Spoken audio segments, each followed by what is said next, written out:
Assalamualaikum warahmatullahi wabarakatuh. Waalaikumsalam warahmatullahi wabarakatuh. Alhamdulillahirabbil alamin, nahmaduhu wa nasta'inuhu wa nastaghfiruh wa na'udzu billahi min shururi anfusina wa min sayyiati a'malina. May yahdihillahu fala mudilla lahu wa may yudlil fala hadiya lahu. Asyhadu an la ilaha illallah wahdahu la syarika lahu wa asyhadu anna Muhammadan abduhu wa man tabi'ahu bi ihsanin ila yaumiddin. Amma ba'd. Pertama-tama, marilah kita panjatkan puja serta puji syukur kita atas kehadirat Allah Subhanahu wa taala yang telah memberikan kita rahmat, taufik, hidayah dan hidayahnya sehingga kita semua dapat berkumpul di masjid ini, yakni dalam rangka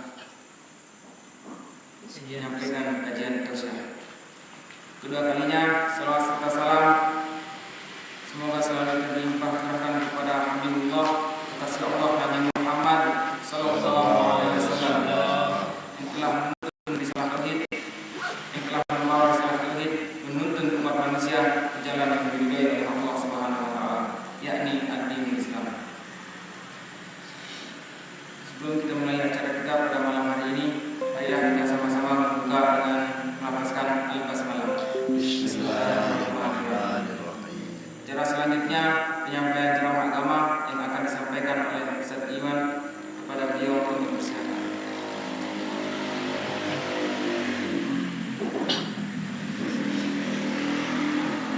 Assalamualaikum warahmatullahi wabarakatuh. Waalaikumsalam warahmatullahi wabarakatuh. Alhamdulillah wa kafa. Salatu wassalamu ala Rasulillahil Mustafa wa ala alihi wa sahbihi wa man wafa'a. Alhamdulillah, Allah Subhanahu wa taala telah menyehatkan kita yang kemudian dengannya kita bisa bertemu, berkumpul di tempat yang baik ini untuk sama-sama kita melaksanakan sholat, kemudian kita tilawah, kemudian kita saling nasihat-nasihati dalam hal kebenaran dan dalam hal kesabaran dalam meniti kehidupan kita. Mudah-mudahan apa yang kita lakukan pada malam yang baik ini diterima oleh Allah Subhanahu wa taala sebagai amal kebaikan di sisinya yang kemudian bisa menambah timbangan berat kebaikan kita di sisi Allah Subhanahu wa taala. Jemaah sekalian rahimakumullah, sebelumnya mungkin saya akan memperkenalkan diri sedikit mungkin. Perkenalkanlah, ada adik-adik mungkin yang baru melihat saya. Saya juga sederhana, saya jadi struktur.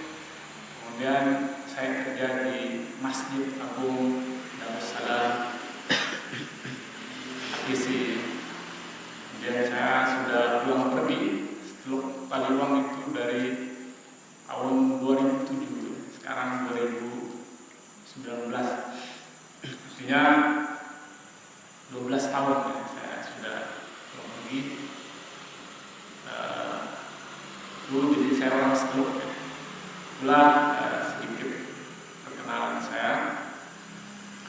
Kemudian ada kebiasaan yang baik dilazimi oleh orang Jepang. Mereka senantiasa ketika selesai memperkenalkan diri, mereka senantiasa berkata, "Dozo yoroshiku onegaishimasu." Terimalah perkenalanku dengan baik.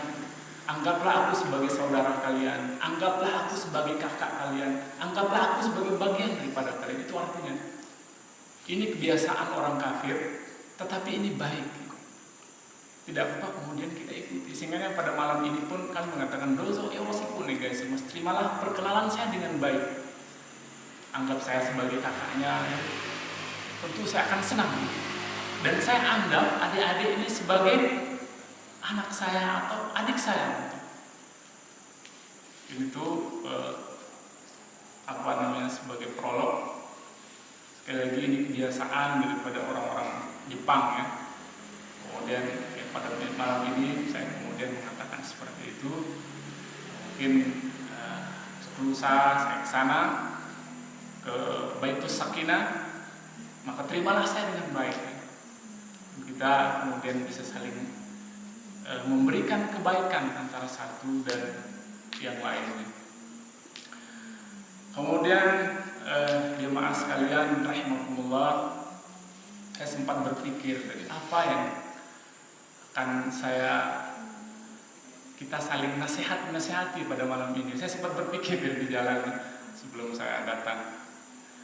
Saya tanya Pak Adit, siapa yang hadir? Ada orang Baitus Sakinah awal. Jadi objeknya ini adalah kepada anak-anak ini lebihnya seperti itu. Jadi jemaah sekalian rahimakumullah, pada malam yang baik ini saya menasehati pada kita semua, utamanya kepada anak-anak Baitus Sakinah, dua hal. Jadi hal pertama yang saya ingatkan kepada kita semua adalah jangan pernah meninggalkan sholat. Itu hal pertama. Karena betapa banyak kaum muslimin hari ini yang tidak sholat. Tidak usah jauh-jauh, di depan kita di KTC adzan berkumandang maghrib, itu kita lihat orang tuh banyak sekali di depan masjid itu ya. Tapi berapa orangkah yang kemudian melangkahkan kakinya ke masjid? Kalau misalnya mereka sudah sholat belum, orang maghrib gitu kan. Sampai kapan? Menjelang isya, adzan isya lagi, itu tidak sholat juga gitu. Kemudian di alun-alun kita ya, ketika ada pertunjukan main bola, jadi pemain, penonton itu sudah hadir sebelum adzan asar, hadir mereka. Oh, mereka main bola sampai maghrib. Pertanyaannya kapan sholat asarnya? Gitu. Kemudian ada tinju juga kemarin itu kita lihat ya, dibuat ring ya di tengah lapangan ya. Saya lewat di situ ya. Itu asar, sebelum asar sudah ada mereka di sana ya. Dengan dentuman musiknya, dengan riuh-riuh orangnya di situ ya. Sampai kemudian menjelang maghrib, pertanyaannya kapan sholat asarnya?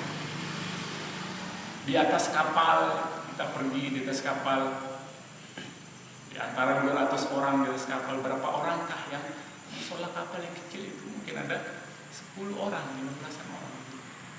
Di rumah sakit, sedemikian banyaknya orang, itu cuma berapa orang.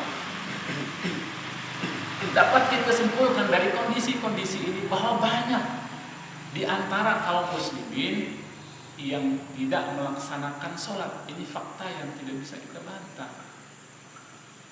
Sehingga saya berpesan pada kita semua, utamanya pada anak-anak Baitus Sakinah, jangan pernah kalian meninggalkan sholat ya. Karena Rasul katakan bainar rujuli wa bainal kufri tarkus sholat. Beda muslim dan kafir itu meninggalkan sholat. Jadi bukan pada ucapan syahadat selesai, tidak. Jadi kalau kita mengacu pada hadis ini, orang-orang yang tidak meninggalkan sholat itu hakikatnya mereka sudah keluar dari nilai-nilai Islam. Al-ahdul ladzi bainana wa bainahum as-shalah, faman tarakaha faqad kafara, kata Nabi kita. Jadi sesungguhnya perjanjian kami para nabi dengan umat itu sholat. Barang siapa yang meninggalkannya, maka sama dia melepaskan dirinya dari ikatan agama tauhid, agama Islam yang kita anut. Jadi sholat itu adalah perkara yang sangat penting setelah kita bersyahadat, anak-anak sekalian, jemaah sekalian, anak-anak Baitus Sakinah sekalian. Tapi sangat menyedihkan ya, banyak di antara kaum muslimin yang tidak melaksanakan sholat. Sehingga saya pada kesempatan yang baik ini saya mengingatkan pada kita semua, jangan pernah meninggalkan sholat. Karena sholat ini adalah beda antara muslim dan kafir. Nah, kalau kita melihat memang banyak faktor yang menyebabkan kaum muslimin meninggalkan sholat, banyak faktornya. Mungkin salah satu faktornya ya, kalau saya analisa banyak, dan ini tentu beda persepsi, beda orang juga ya, yang menyebabkan. Karena